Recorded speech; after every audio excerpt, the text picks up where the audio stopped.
Welcome back, folks, to the WP-Tonic show. This is episode 395. I think this is going to be a really great show and a really interesting show. We've got a real expert. We've got Bob Caladala. I've totally butchered his name, but I think he's going to forgive me. And I've got who comes from Blackmagic. They're the producers of some amazing equipment in the video camera and also video editing world. Bob, thanks for coming on the show. Would you like to quickly introduce yourself to the listeners and viewers?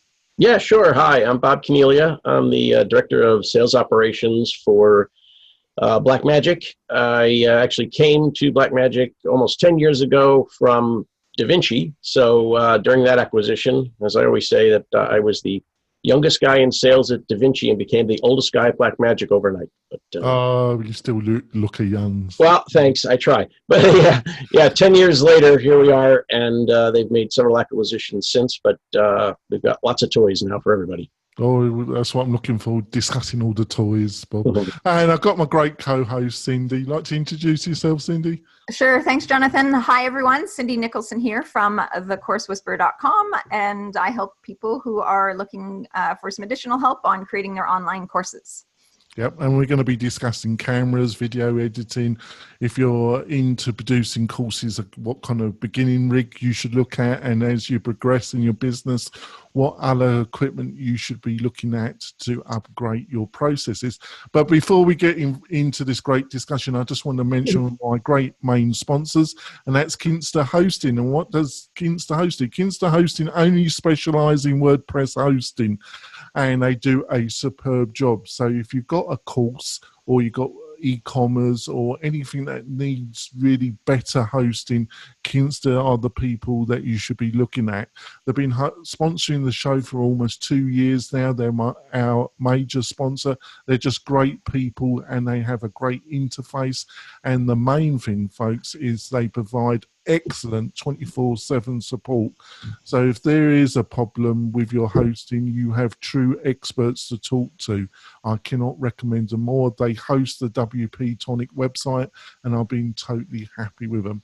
So on to the discussion, Bob. So, video is just getting more and more important in the e-learning sector and in general. YouTube just keeps on expanding. If you're in the e-learning area and you're looking to start your first course and video is going to be big part of it, what kind of solutions or rigs should you be looking at? Yeah, so, obviously a good camera, good microphone, like for instance, right now, we also have a product called the Web Presenter, and that's a product where you can plug in a camera and a microphone into it, and then plug that into your computer. And instead of using the built-in webcam, you can use, a different camera. So for instance, right now, that's what I've done here. So I have an Ursa Mini Pro hooked up and a microphone and then feed that into my computer, and then basically the computer gives you a selection of either your internal camera or the Web Presenter, because the Web Presenter just looks like a webcam to all the software. So that's going to be a really easy way if you've decided you're going to use actual camera to record it rather than a webcam. Because obviously you've got Logitech and you've got their higher end webcams that can do 4K. But then you've got the decision if you're going to move away from a webcam to actual DL camera. What are some of the benefits of using an external camera then, Bob? Well, a lot of people, what they wind up doing is using multiple cameras. I get what you mean, yes. Yeah, so we have solutions. We have these small cameras called micro studio cameras. It's pricey compared to webcams, obviously, but compared to what 4K broadcast cameras cost, they're a fraction of the price. So, for instance, it's $1,295 for the camera, and then you have to put a lens on it. But what I've seen is even people that stream gaming, Dungeons and Dragons gaming, they'll have 3 or 4 of the cameras around the playing area. And then they have one of our switchers where you plug the cameras into the switcher, and then you can select which camera is going to go on the output. And then what you do is you put that output to the web presenter, and ultimately it looks like a webcam to Facebook or any of the other services. But in the end, really what you're doing is you're switching multiple 4K cameras through this little box and into the other box. And if you did two cameras, they're $12.95 each. The switcher is $9.95. We have some others, but if we start basic, and then the web presenter is $4.95. For a few $1,000s, you can get some really good quality equipment that will give you solutions for live streaming. And then we have recorders, so you could record the two cameras and maybe edit it for post later. We see a lot of people that do that kind of work for DaVinci Resolve training, for instance. So they'll have they'll record separate streams of the presenter, the output of the computer, and then cut it later to in post to put it out for training services on the web. Oh, right. That sounds interesting. Cindy? So, if our audience tends to be course creators, and I help people with those courses, and I come across a number of people who are hesitant to doing video as part of either their marketing or part of their courses. So, speaking to somebody who lives in the industry, like, why is it so important? Or what should I tell my clients, like, why it's so important to have video as part of, how they market themselves?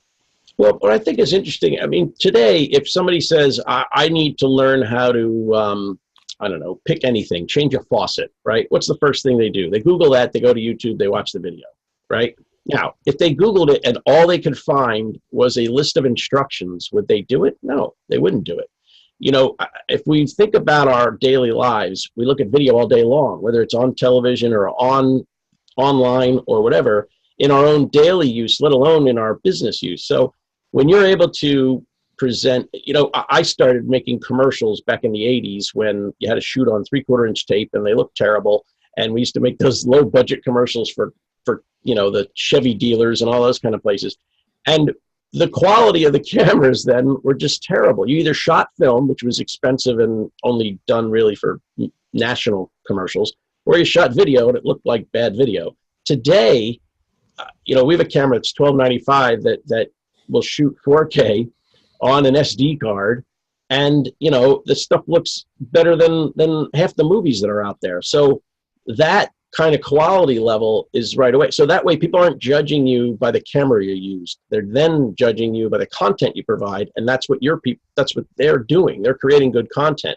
And then to be able to record it on a decent camera so it doesn't look like they're using, somebody's VHS camcorder from the 80s or something, then it's just going to look that much better. And DaVinci Resolve is our free software that we have. It actually comes with the full version. The studio version comes with these cameras. With the Blackmagic Pocket Cinema Camera 4K is the one I was talking about. And so this software, we just added this new cut page in Resolve 16 that people can go and download. And it is really designed for getting things in and out quickly. So you shoot stuff, you bring it in there, you cut the clips up, and then you can actually post to YouTube directly from the cut page. So it couldn't be any simpler. Yeah, it's true. I would say the access to being able to do something of good quality is just so much better these days, so that you don't have that barrier to entry to kind of get that done. So that's a good point. Jonathan? So, Bob, I think a lot of people, whether, the first thing they've got to decide is, they're probably going to, it depends, because you get a lot of people start a course, they go to a professional videogrammer, local video professional, and they get it done in like 1 or 2 days. And that costs a lot of money, and then they're going to have to produce video if they're going to produce their next course or upfresh the course. So they're going to have to get involved in doing their own video. So you mentioned, what about light and sound? How important are those to get right? And you got any recommendations about, who you might resources, you learn a bit about it. You know, it's funny. I brought up YouTube a minute ago. You know, if you go online, you can find a lot of tutorials to get you started on a lot of those things. You know, in terms of, there's a lot of people that have done reviews on microphones, you know, explaining condenser versus Carthoid, you know, those kind of things. So I would definitely look at that. You know, lighting is not quite as important, I think, as the camera and the audio. I mean, let's face it, audio, it's funny because, you know, when you really think about it, audio is more important to television than the video signal, in the sense that it's tough to, unless you're watching a sporting match, but you can't follow a drama if you can't hear the audio. So your audio has to be clean and clear. And there are plenty of tools for that. That's really easy. You know, you can, if you're only doing audio just to start, I mean, just recording it into your laptop, there's plenty of free software that comes with, depending on which platform you're using. Those things are there. You know, and as I said earlier, you know, like with our web presenter, you can plug in one of your old camcorders into it and use that camera rather than the camera that's built into the computer. Because sometimes if you're just using the one that's built into the laptop, you know, you're not going to get such great quality, or you're going to have to be standing over the laptop all the time. So there are just so many options these days that are a little bit more budget friendly, but also just increasing the quality. Because at the end of the day, it's like anything, you know, you want to, if you're going to put out video content, you want to make it look good. Otherwise, you're going to, you know, you'll turn people off before they even start to listen to it. Yeah, because I suppose what we're talking about here is really, you know, you can start off with a traditional screencast when you're like this and you've got a mic, and then you're going to use some form of editing software, you know, Caniglia or ScreenFlow to edit it. But then you're probably going to get a green screen, aren't you? And you're probably going to want to stand up and then cut that in with some screenshots, aren't you? So that's when you probably look at the rig that we've just talked about. Would I be right about it? Yeah. I mean, you know, you're really gonna, you know, if you want to do a green screen, and it's funny because oftentimes when I set this up, I'll put a green screen behind me and key the picture of the Grand Canyon or something, just so people wonder, where are you? And one time I actually put the picture of the front of our booth from NAB, which is a monster booth, and I put that behind me, and they were confused. They thought I had that built in my office. But yeah, you know, with the green screen and that little switcher I was talking about before at $9.95, that has a chroma keyer built in. So you could actually green screen live, which is what I used that day. So you can actually, you don't even have to do it in post. You can do it live to tape or live, you know, just out to, you know, stream it to your fans. So it's the options are so enormous these days. I mean, when I was in college, we were supposed to get a new switcher my senior year, and they approved the $60,000 budget and all this stuff. And then when I got back my freshman, you know, in the beginning of the senior year, I said, "Where's the switcher?" And they said, "Oh, they built a swimming pool." So, you know, the swimming pool is actually still there. That analog switcher would be in the trash somewhere. But, you know, that kind of budget was just for one piece. That basically that $9.95 switcher does 10 times more than what that switcher was going to cost us $60,000 in 1987. So the tools today are just amazing. Over to you, Cindy. Yeah, it is so incredible how much more affordable and accessible things are, for sure. So in terms of, I guess it could be both marketing or creating the course itself, what kind of, I don't know how I can phrase it here, what can people do with their video over just kind of doing the screencasting here? Like, how can they enhance the videos that they're creating with other things, given the options that you have available at your company? Sure. So if they're going to do post-production work on it, meaning that they're going to record it, and then if they bring it into Resolve, not only can they edit it, but we also have Fusion visual effects. And so you can add in all kinds of fancy titles. Now, You can create your own that are very complex, but what we did add is a whole host of templates. So there's, I don't know, maybe 30 different templates that, you know, flying over the shoulder or, you know, it does, and they describe what they do. And then you go in, you just change the name, change the colors, and boom, you customize it for you. And when you add graphics like that, it draws attention and it keeps people interested. And so those kind of tricks are real easy to do. I remember when I made commercials, like I said, way back when, I learned that people tend to are drawn to colors like red, black, and gold, because it shows that those are colors that people tend to attribute to high quality and you know, fancy stuff, you know, especially blacks and golds and things like that. So I remember I was doing a commercial for a driving range that was going to open soon. We had no footage of it, so all I did was graphics that said coming soon, you know, the new driving range or whatever. But I just did it basic gold over black, and it was real simple, and everybody thought it was great, you know. But all it was a little bit of music and a voiceover that said coming soon, the new driving range or whatever. But it's the colors, and you know, audio is another thing, you know, even some background music, you know, even if you're just putting it at the beginning to welcome people, those little touches are real easy to do. You can get free music easily. There's a lot of, you know, public domain music that you can use.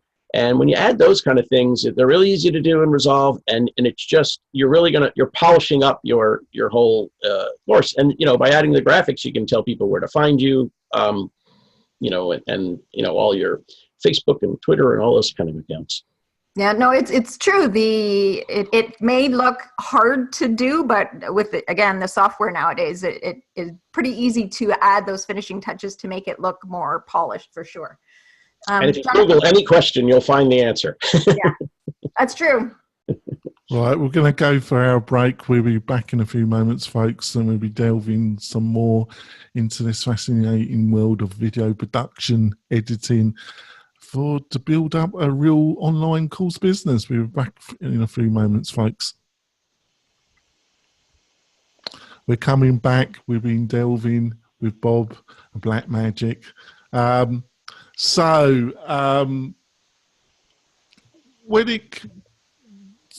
When it, you know, the DaVinci, you know, it's amazing the amount of value you offer in the free version, but you're up against some really major competitors, you know, Final Cut, Premiere Pro. Why has the company decided to keep updating it and making it so, you know, it is really amazing value, and then you've got the Pro version? Why have you decided to keep, you know, because you, like I say, you're up against two really enormous gorillas in the market. Why keep DaVinci going, and why does it help the company? Because it is quite amazing value, isn't it? Well, yeah, DaVinci Resolve was originally color correction only, and to this day, DaVinci Resolve as a color corrector is still the top color correction software out there. And over time, we added editing. A lot of it was to round trip out of the other programs, as you say, you know, the other editorial programs, you can round trip into Resolve back and forth so that you can do the final color grading in Resolve. So as those tools became expanded over time, eventually we had a full nonlinear editor in there. At the same time, we also added Fairlight Audio, because we bought the Fairlight company. We bought Fusion Visual Effects, bought that company. And so we added that in there too. So now it's got a whole host of tools. Now, one of the things about Resolve is sort of at the cornerstone of our whole company, in the sense that we have lots of products that people tie into Resolve. So if you want an input-output device, we make those. You know, if you're going to record, we make recorders. We make cameras, obviously. The cameras and the camera science that we need to get the best images out of camera for color grading, we need that in Resolve, as do all the other manufacturers of high-end cameras. So whether you're talking about Arri or Red or Canon or any of those guys, Sony, they all have DaVinci Resolve software. You know, they send us the keys to their color science so that we can do the best job we can with their footage. So Resolve is sort of at the cornerstone of the whole industry, we deal with almost every manufacturer that makes anything to do with color grading, editing, cameras, whatever. It's all kind of ties in there. It's like a Swiss Army knife, really. Even people that don't use it for editing usually have Resolve to either do the color grading or just to do data management, to get things in and out and to make copies of different formats, things like that. The free version obviously is out there to get people involved. I mean, when Resolve was just color grading and the systems were $500,000 a piece, there were probably 100 people in the world that ever used one. Today, there's millions of people that use it. So it grows from that. The cameras all come with the full versions, so that helps. You know, and we do sell control panels, and we have a new editing keyboard that's coming out at the end of the summer. And so there's a lot of hardware that kind of goes around the software, monitors, you know. So in the end, it's sort of, it's a product that leads to other products for us, purchase-wise, but also it's integral to the entire workflow. Yeah, before I throw it over to Cindy, I don't know if Cindy you agree with this. One of the reasons why I wanted Bob on the show, Cindy, is that I don't know if you agree with this, Cindy, is that when people start their first online course business and they get success, they're either going to have to get an assistant, or there is going to be an essential part of their course build out, isn't it, Cindy? Producing video, and you rapidly keep going to a third party to do the videos will just get too expensive. So you are going to look at building a kind of internal studio, aren't you, Cindy? Yeah, well, I think you got to start somewhere, right? And the Resolve software, like the free version, sounds like a great place to start. And, you know, once you, and especially if you learn kind of that language, then and you want to get more advanced, then it allows you to take that route if you want to. But it's great to be able to have a free version to start with.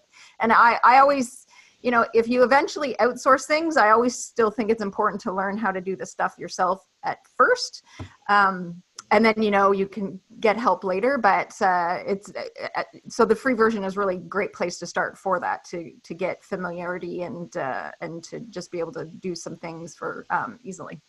Because it does, Bob, I agree with you. You know, I think that especially in the editing where you have more than you've got like 3 cameras, 3 views of something, then it really starts the quality of the editing and the presentation of the video really jumps a bit, doesn't it, Bob? Well, sure.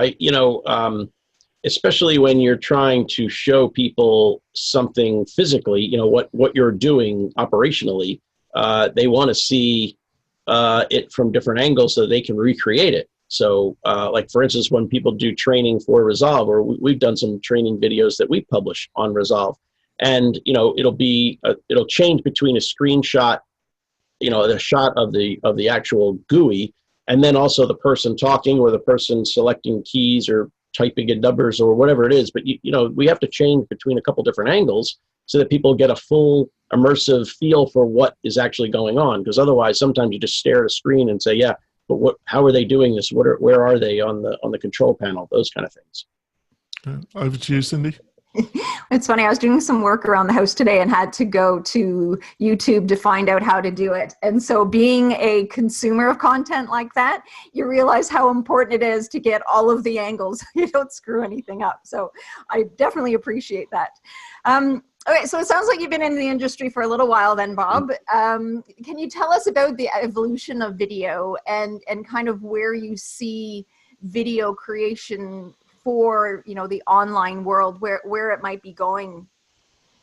Well, you know, it's interesting to me because, as I said earlier, way back when, video and film were so vastly different that it was, you know, one was just terrible and one was phenomenal. But as it's caught up and, you know, less and less films are being shot on film and they're shot digitally, the quality of these cameras and the prices have fallen so much that anybody can get a decent camera for, you know, a low cost, and then therefore their content's going to be good. Of course, you still have to tell a better story, but that is something that wasn't lacking before. It was the quality of the camera. So your equipment is not impeding your progress, and I think that's important. The other thing is online, people are doing up to 4K resolution on a lot of these things online. Now, if you're uploading something in 4K, that's fine. If you're streaming it, you might want to consider not doing that so much because you're bandwidth dependent. There's no good thing if you're going to be live and all people hear is that doesn't do anyone any good. So, but eventually, look, I remember dial-up was fast, and then, as we get on, here we are with cable modems and whatnot, and eventually, who knows what we'll have in terms of bandwidth. But for now, if you can shoot at a high resolution and you can archive that to publish, that's great. And there are tools, as I say, where you can record it in 4K, but you can actually stream it 720p so that you're not hogging up bandwidth in a live event. So a lot of good options. And I think that it's an exciting time because as what we think of normal television or normal, that is all gone out the window. There's more content today than ever. And people can, the three of us can start our own TV station today. So, I mean, it's an interesting time. And, but the better your content looks, the more notice you're going to get. So you do want to keep an eye on that because poor quality just gives people a bad feeling from the start. So. Yeah, you notice it right away, that's for sure. And I almost think now if that is more of a level playing field, it's really the quality of your content that you create is going to be the key differentiator going forward, sort of thing. So, Jonathan. Yeah, I totally agree with you there, Bob, because what I see is, I don't know when you do your surveys of your customers, because I think there's a lot of educational institutes, colleges and private companies that are realising that they are having to really get the kind of lead generation for their sales teams.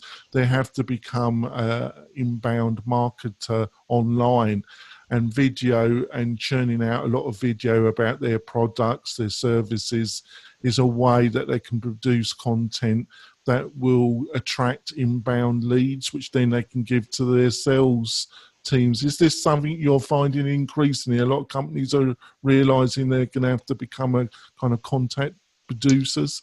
Yeah, absolutely. When you think about it, in the old days, we had the yellow pages, and I don't know how many people go to a phone book anymore, probably not very many at all. But one of the indicators when you go to the phone book, if you're going to look up a company, is you'd look and you'd say, oh, I wonder how big their ad is. Do they have a fancy ad in the yellow pages? Well, video, that's what it's doing for your online presence. So you want to be able to provide the person, because I get this all the time. Someone will send me something, I don't recognize the company. First thing I do is look at the website. If I go to the website and it looks like it's not very well polished or it doesn't provide any good information, then I think to myself, well, they didn't have the time to do that. How good can they be? But so it's a great way to to put that best foot forward. The other thing is, you can look a lot bigger than you actually are by showing good content. Good content doesn't need 50 people. Good content can be done by one person or hiring somebody. And that's the other thing. Sometimes people like to try and do everything themselves, but you don't always have to do that. There are ways to find help. It's not a terrible idea to enlist the help of a local university. See if they have any students that might want to, hire. That's how I started. I started making industrial videos back when I was in college. So I worked for this company. We would shoot industrial films, and because I was cheap labor, but I learned a lot. So that's an opportunity for people too. So are you also seeing more and more kind of medium-sized companies, like between 50 and 100 people, buying into the technology that you provide because they're looking to set up in-house engine of content production? Our products go the whole gamut. We used to say that there was a pyramid and, certain products were up at the top of the pyramid. Well, our products go top and bottom to the pyramid. And what I find interesting is that people that buy our products for their businesses also see our products at their church. Or, there was one time I talked to a guy who worked for a radio station in New York City, and they wanted to start simulcasting the radio station. So they gave him a bunch of our equipment, and he didn't really know what to do with it. So we went to the church and said, you guys have the same equipment. Can you show me how to do this? So it's kind of come full circle. So that's the thing. The familiarity with our product line kind of permeates people's whole day, whether it's schools, churches, whatever. So I think that continues to grow. And that's why people think about us often. They'll go, oh, you know what? We have that stuff here, whether it's people at a church saying we have it at work, or it's people at work saying we have it at our church. So that kind of thing, or schools, or any of those type. So it does. The price helps. I think that's the biggest thing. Before we came along, things cost a lot more money than they do. And even myself, when I joined, I said, why is it that low? It could be a little higher, but that's not the point. The point is to try and get as many products to as many people and empower as many people so that their budget is not the limit to their creativity. Over to Cindy. So in terms of, video creation, what, can you share an example or a story of one of your clients who may have been kind of breaking out into the online world and has been using your products to kind of create this online presence? Do you have a story you can share? Not specifically, although it's funny, we find our product. See, we don't have, we sell through distribution. So what happens is we send our products to a single distributor in North America, who then sells to the thousands of resellers, who then sell to people. So getting that attachment is there. But what we find, that I think is funny, is all of a sudden we'll be watching something and go, hey, that's our stuff. I can tell. There's a gamer who just built his new gaming room, and he does online gaming from his new suite that he built in his house. And he's pointing at all the products, and it's a bunch of Blackmagic products. And I just laugh because it's to the point where some of these product names are starting to become, more household names than up in the broadcast business. I mean, I've gone through TSA before, and I had a guy, I was wearing my shirt, and the guy says, oh, yeah, you guys make cameras. A friend of mine has one. And I was like, really? I had no idea that the TSA guy would know who I was. So it is interesting. Now, a lot of people will stream their concerts. So, there's bands out there, that a lot of them on tour, that use a lot of Blackmagic equipment, and then they'll simulcast their shows. Jimmy Buffett, I know for sure, has it.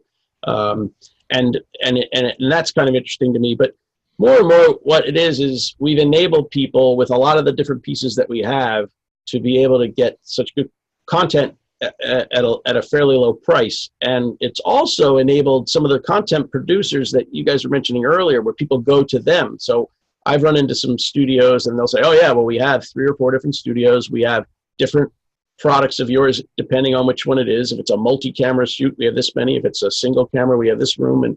And he said, and it's been able to help them offer services a lot less expensively than it would have 10, 15 years ago, when the cost of the products were so high. Yeah, that's awesome. It would be cool to see your products being used in other videos and stuff like that. That's awesome. Yeah, Jonathan, we even see it on TV. That's the funnier one. Oh, yeah, that's awesome. Suddenly you're watching a TV show and you go, what? That's one of our products. Yeah, just to finish off the last question before we end the podcast, is I think that's the other factor that I like to touch on, is live broadcasting, especially on social media, Facebook, YouTube, Instagram. There's a host of channels now. I understand LinkedIn has a beta program to allow live broadcasting. It does really, in the course world, I think, obviously with all these social platforms, Bob, they allow more viewers to actually to be able to see a live feed.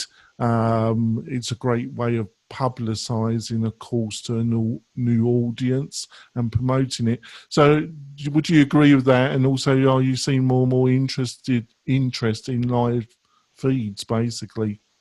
Yeah, absolutely. And again, it comes down to the quality thing, where just someone holding their phone isn't necessarily something that's going to capture one's attention for a long period of time.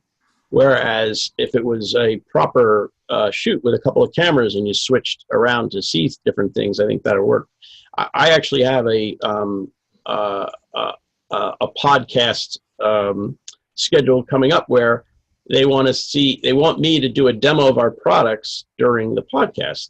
And so in thinking of it, I said, let's see, how am I going to do that? I know what I'll do. I'll set up a few cameras. I'll set up the switcher. I'll run it all through there. I'll turn it into my webcam with my web presenter.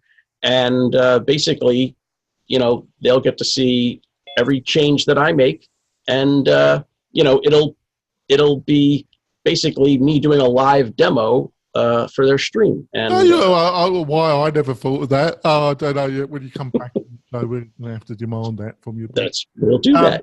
So we're going to wrap up the show, folks. Bob, so what's the best way for people to find out more about you and Blackmagic in general? So you can see lots of videos on our website at blackmagicdesign.com. Oh, that's great. And Cindy, how people can find out more about you and what you're up to?